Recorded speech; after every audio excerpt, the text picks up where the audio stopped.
ఈ Jubilee hills పరిస్థితి చూసినట్లయితే మరి గత 11 సంవత్సరాలుగా వారు దివంగత గోపీనాథ్ గారు ఎమ్మెల్యేగా ఉన్నారు.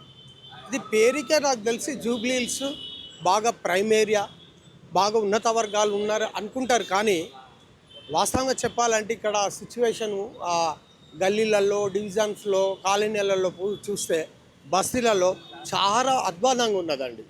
పోయిన ప్రభుత్వంలో ఎమ్మెల్యే 11 సంవత్సరాలు ఉన్నవాళ్ళు కనీసం ఈ శానిటేషన్, మోరీ వ్యవస్థ, కరెంటు లైనింగ్, ఇవన్నీ పోల్స్, ఇంత పరిస్థితి అది ఉంటుందా? 11 సంవత్సరాలు ఎమ్మెల్యే ఉన్న వాళ్ళకి ఎంత ఫండింగ్ చేసుకోవచ్చు? వారు కేటీఆర్ గారికి ఇంకా దగ్గర అని చెప్పుకుంటున్నారు. ఎంత పరమ దరిద్రం అంటే చెప్పుకుంటే ఇజ్జత్ మానం పోతుంది. ఈ బస్తీలలో వాళ్ళకు ప్రజలకు ఏం అవసరం ఉంటుంది నాకు తెలిసి, ప్రొద్దున లేస్తే వాళ్ళకు రెక్కాడని కానీ డొక్కాడదు. పొద్దున్న లేస్తే వాళ్ళు ఏదో పనులకు వెళ్తారు, మళ్ళీ సాయంత్రం వచ్చేస్తారు. వాళ్ళకి ఏం వాంటెడ్ ఉంటుందండి? ఇంత మోరీ వ్యవస్థ బాగుండాలి, శానిటేషన్ బాగుండాలి, పోతే ఏదైనా కరెంటు వ్యవస్థ, పోల్స్, లైనింగ్, ఇట్లా చిన్న చిన్న మౌలిక వసతులే వాళ్ళకు అవసరం. వేరే గొంతమ్మ కోరికలు ఉండవు బస్తీలాలు ఉండే వాళ్ళకు వాస్తవంగా.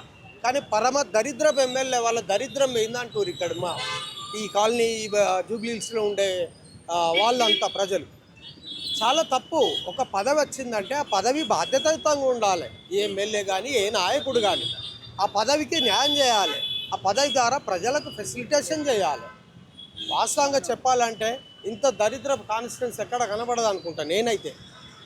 వాస్తవం సిటీకే, హైదరాబాద్ సిటీ జూబ్లీ హిల్స్ అనగా అంత గలీజ్ కాన్స్టిట్యున్సీ అయిపోయింది.